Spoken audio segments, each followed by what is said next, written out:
Jubilee. Jubilee. We have been on this podium before. And I have informed you once, not twice, not three times, that there has been an attempt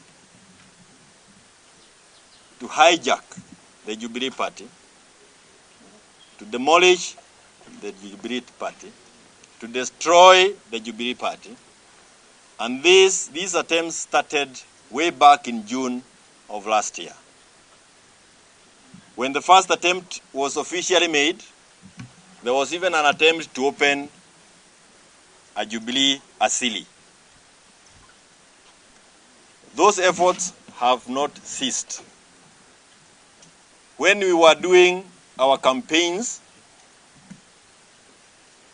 as an Azimio outfit, when we were campaigning for our presidential candidate, Raila Odinga, there were still elements within us who tried all they could to derail us. We managed to finish the campaigns. We were able to deliver a win to Baba. Baba won the elections of 2022 with 8.1 million votes. And within those votes was a commendable effort from Jubilee Party. The man seated in State House, legitimately, got 5.9 million votes. From the Mount Kenya region, where Jubilee is dominant, we were able to deliver 2.6 million votes. This must sound like song now in your ears because I've been saying it every time. And we'll continue repeating it. Because waizi hawataki ukweli ukisemwa.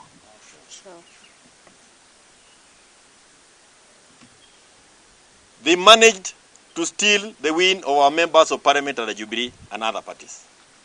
So within Mount Kenya region, you may not come across genuine Jubilee members of parliament, people who have faith in the cause that we are committed to. After the elections, William RUTO is on record as having said that he must take over Jubilee.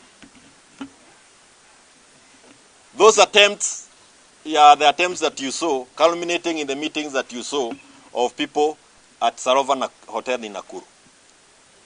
Of people who called themselves together and formed a so-called NEC. And that meeting happened immediately.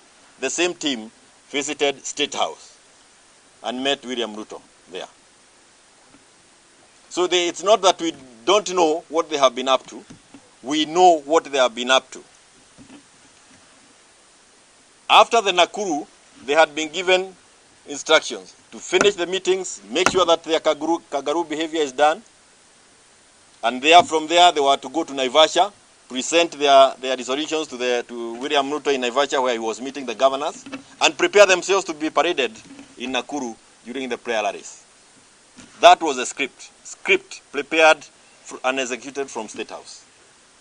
The meeting in Salova had even elements of people from the registrar of political parties. Eventually, the first set of things that they did in Salova, they realized that they were so badly done, even with the presence of very useful lawyers there before. And they had to redo the whole exercise again, and that is how you saw the name of Kutuni now featuring. It is not Kanini Kega and his other group, because we were trying to tidy up the mess that they were already in.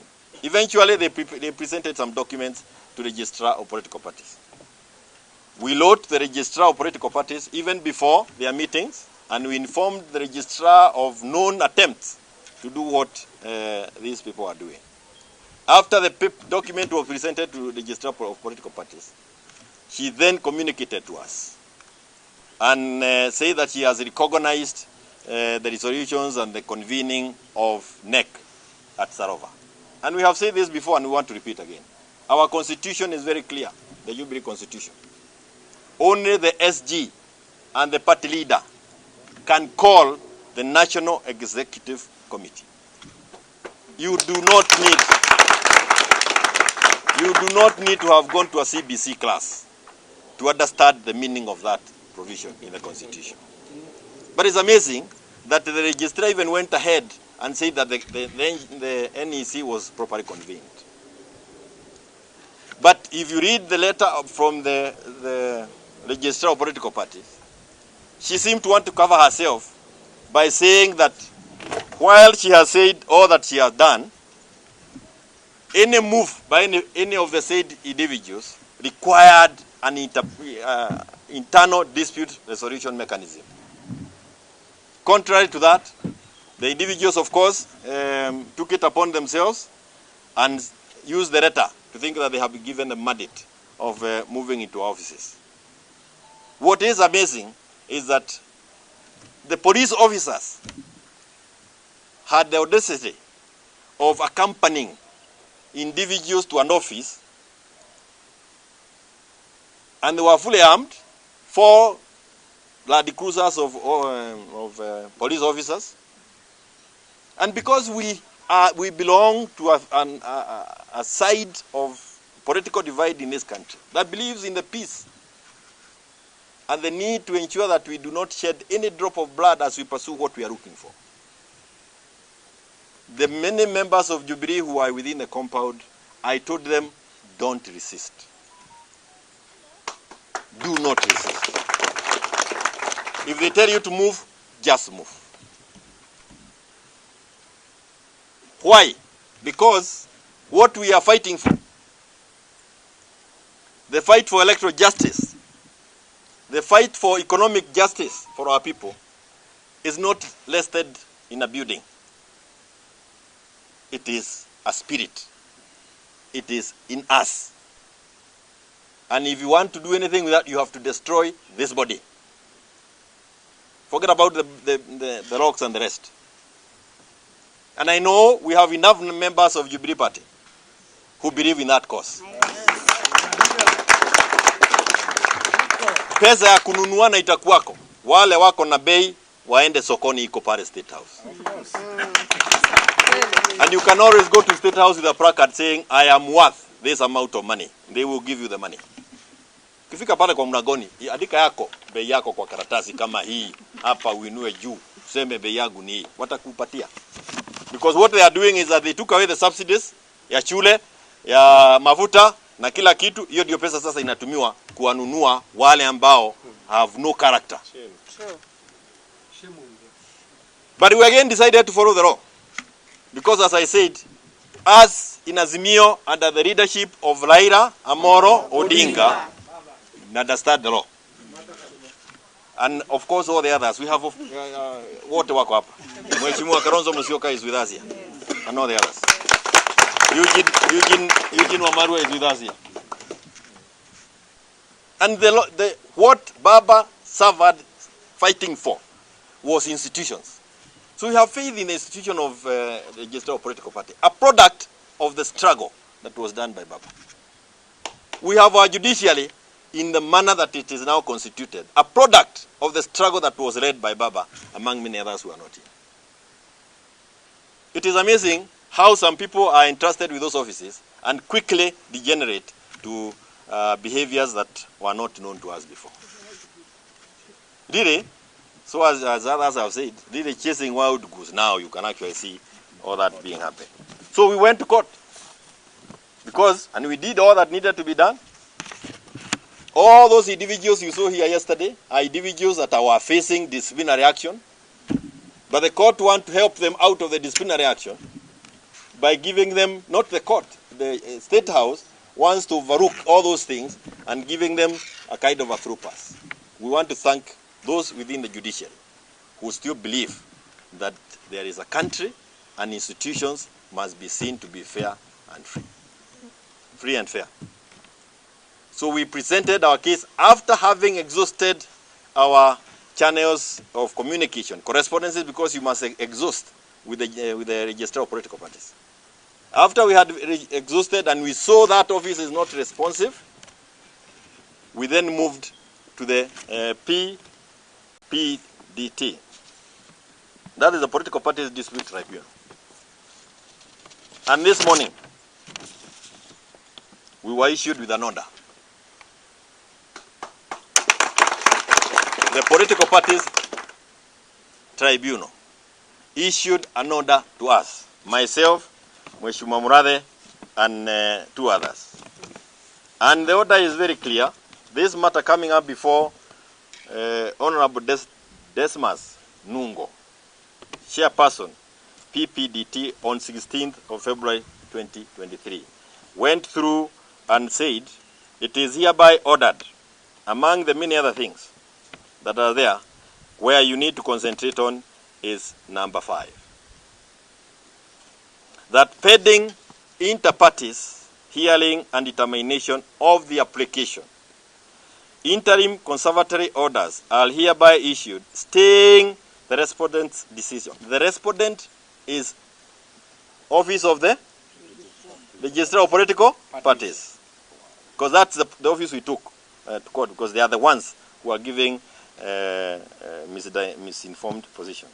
Staying the respondent's decision communicated by the letter dated 13th February 2023 to the effect that Jubilee Party NEC, I want you to note here, to the effect that Jubilee Party NEC meeting held on 10th February 2023 was properly convened per the party constitution, and further staying any consequential action by the respondent towards effecting, adopting, or ratifying the resolutions of the subject meeting.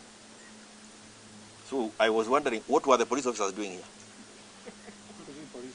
What were they doing here? Hata wewe mwenyewe hujaenda shule, walikuwa wanafanya nini hapa kwa wenyewe? And it is given under my hand and seal on the 16th of February 2023. So we are here because we have this order. We are here because we have this order, and I want to thank our party leader, Raila Odinga. We in Jubilee, watch at the Jubilee led, the wing led by William RUTO, the rebellious, the function led by unaita Bonoko? The Jubilee that we belonged to. Na nasema hivi kwa Wakenya wote ambao ni wana Jubilee. The Jubilee that we belong to, na iko kwa roho zetu. Hiyo Jubilee iko ndani ya Azimio. Halo? Iko ndani ya Azimio. Na hiyo Jubilee believes in the cause that we have started through the People's Baraza. Now the resolutions of the People's Baraza, we are part and parcel of those resolutions. So I want to thank my principals, my seniors in the political field, people who have struggled even before any of you were born. Many of you are born. They have decided that it is important to come and be with us, members of Jubilee, as we demonstrate how the law is supposed to be followed. Of course, they also wanted to know where are these new offices, where our new offices are, and they are here. And I want to ask Baba to come and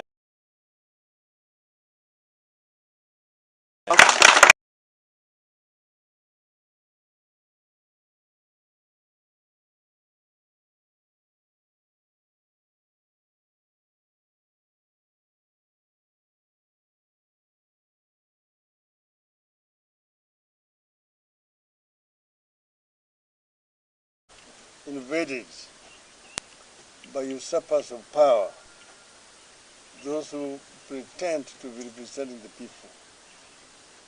But we, as you can see, are here with Honorable Martha Karua, Stephen Kalonzo Musyoka, and other members of Azimio.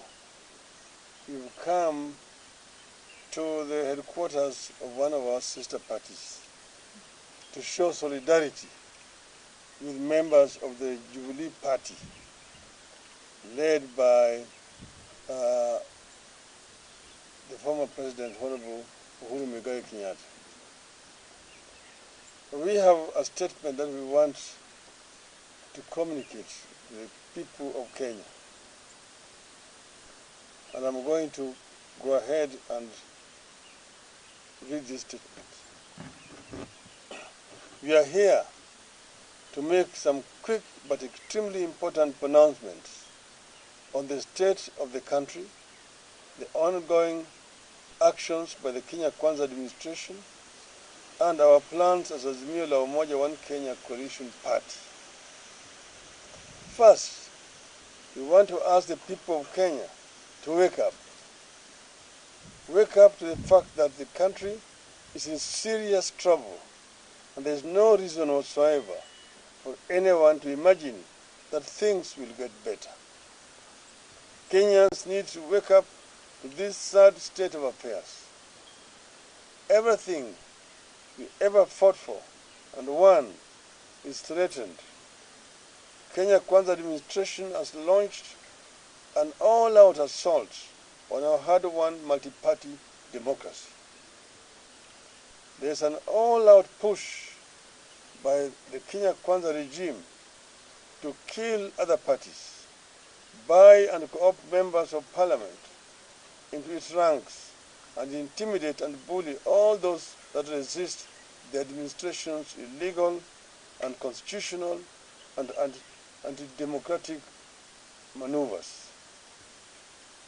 We have never seen this kind of spirited and swift assault on our democracy since the return of multi-partyism in 1992. To add insult to injury, the assault on our democracy is being financed by taxpayers' money at a time Kenyans need those monies for life and death matters like hunger and education. Kenyans must wake up to this reality. We have noted the continued deterioration of the living conditions of the people of Kenya. At no time in our recent history have our people lived through so much hunger, desperation, frustration, and anger, while the government focuses on politics of survival and revenge. Drought and famine are ravaging people and livestock across the country. Even our treasured wildlife are dying in their hundreds. The prices of goods are at an all-time high. People are crying for basics like water, food, and medicine. Pastoralists are asking for hay. They want their dying livestock to be purchased by the government so that they don't lose everything to droughts. But Kenya Kwanza is neither listening nor getting it. More importantly, children are dropping out of school or failing to take up places in Form 1 because of school fees.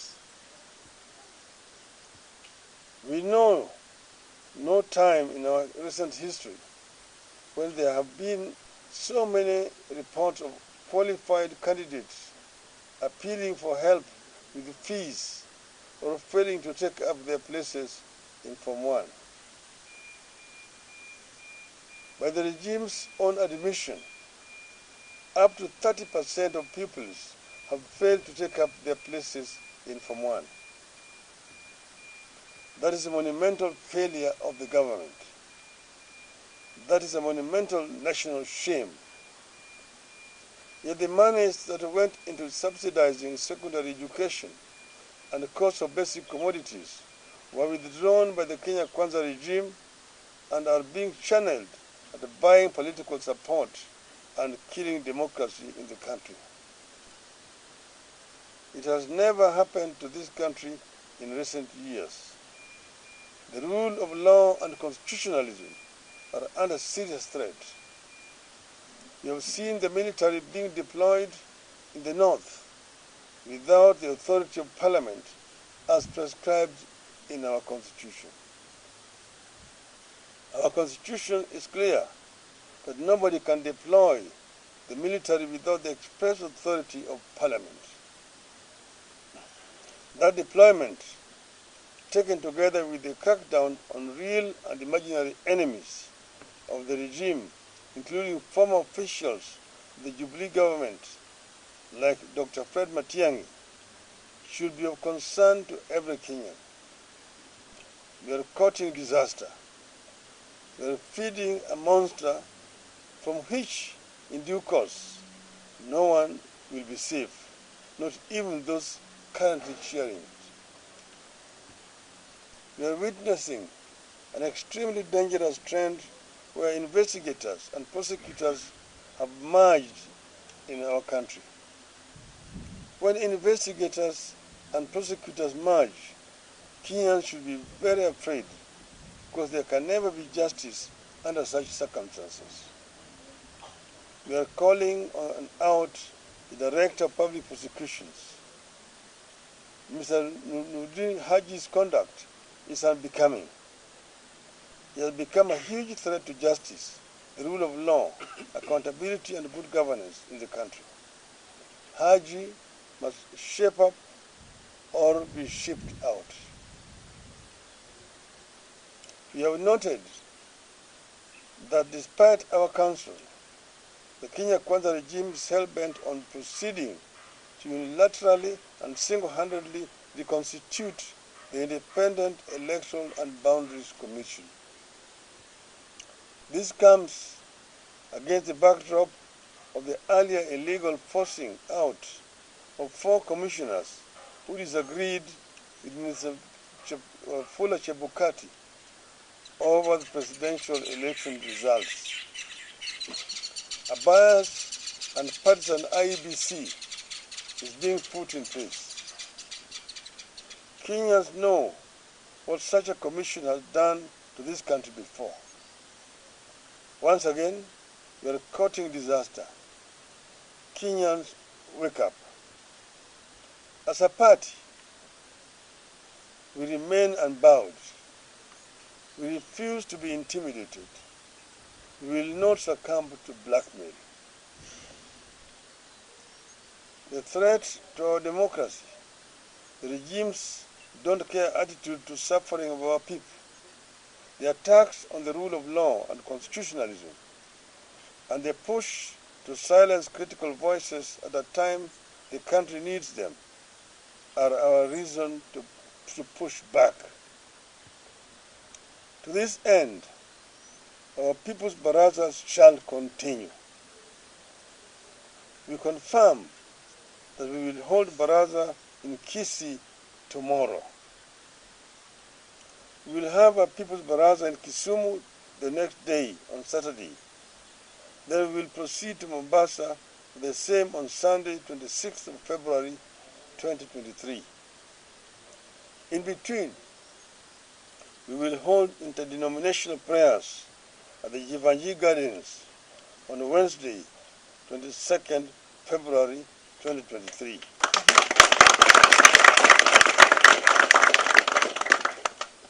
Extraordinary times require extraordinary action and resolve.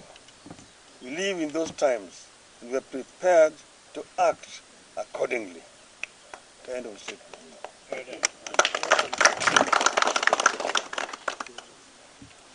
Yale tumesema kwa Kimombo imeleweka, naweza tu kuongeza kwa Kiswahili.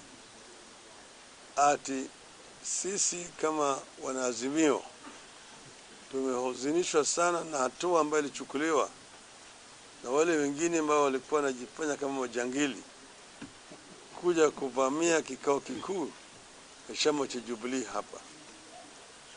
Eti wanahidhini.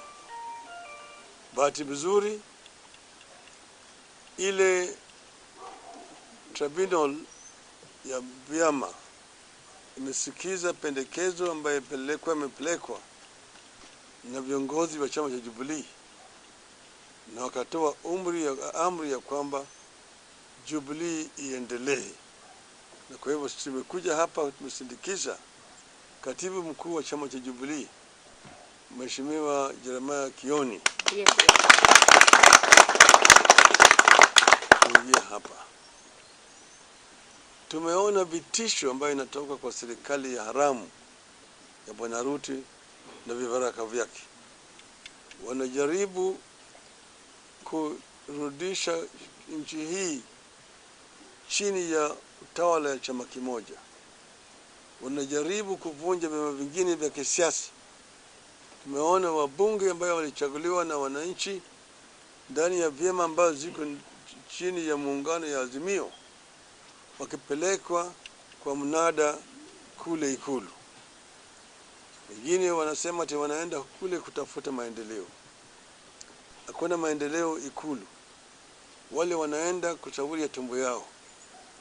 Tunajua kwamba kila mmoja kienda kule anapewa shilingi milioni 5. Hiyo milioni 5 akichukua atapeleki kwa watu wake. Hiyo ni yake ya kibinafsi. Tumemwambia Bwana Ruto, wewe ni mwanafunzi wa Nyayo. Na baba yako alijaribu na hakuweza. Hata wewe mwenyewe utajaribu na hutaweza.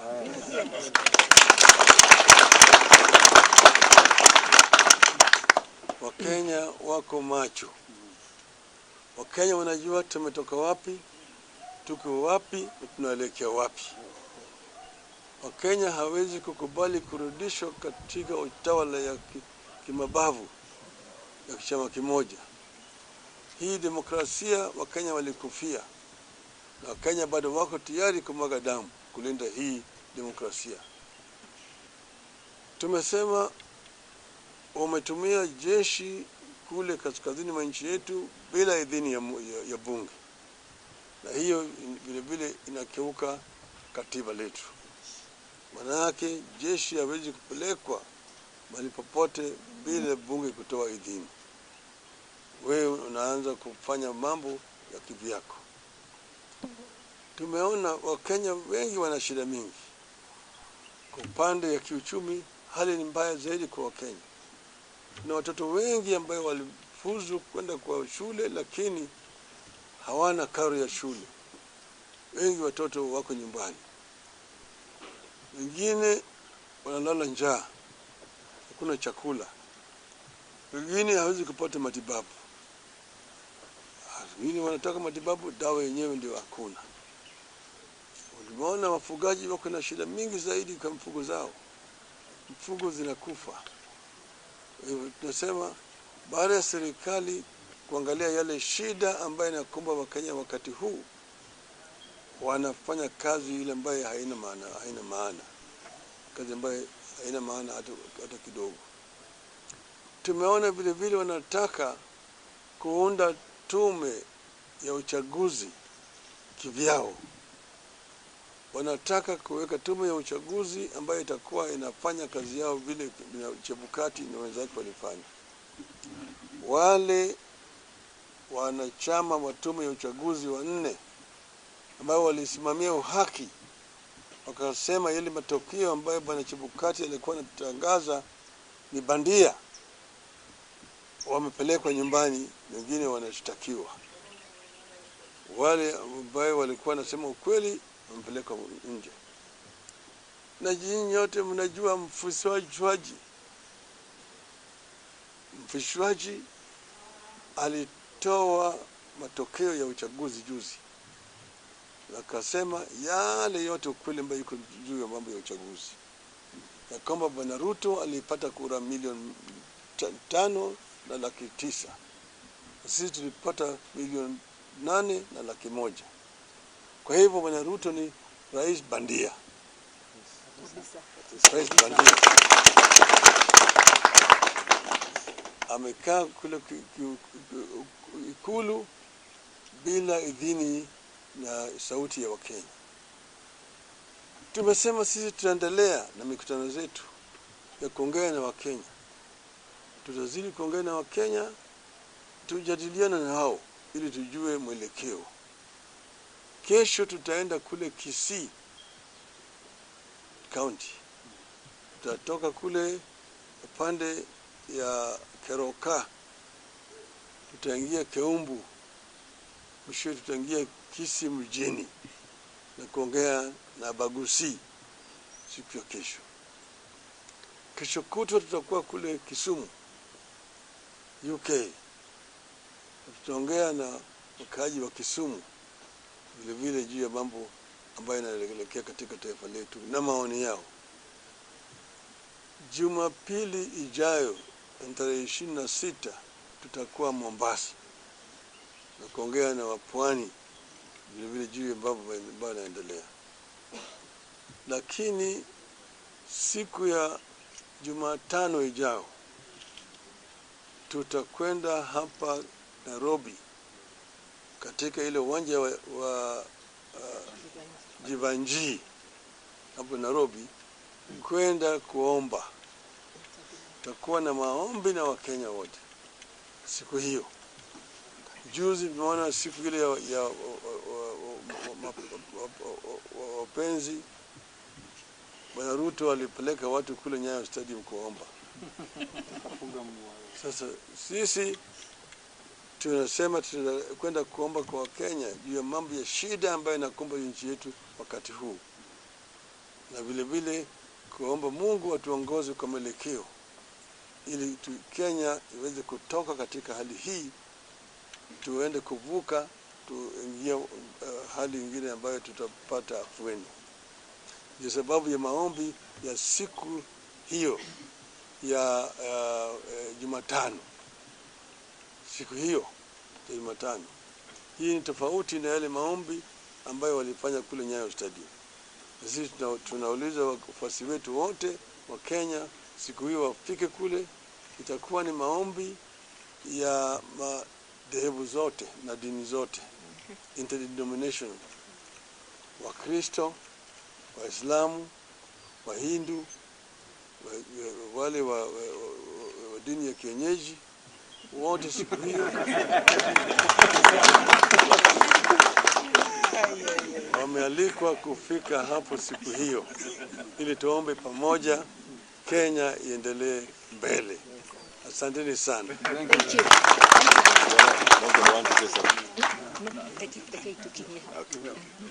Asanteni sana. Thank you so much.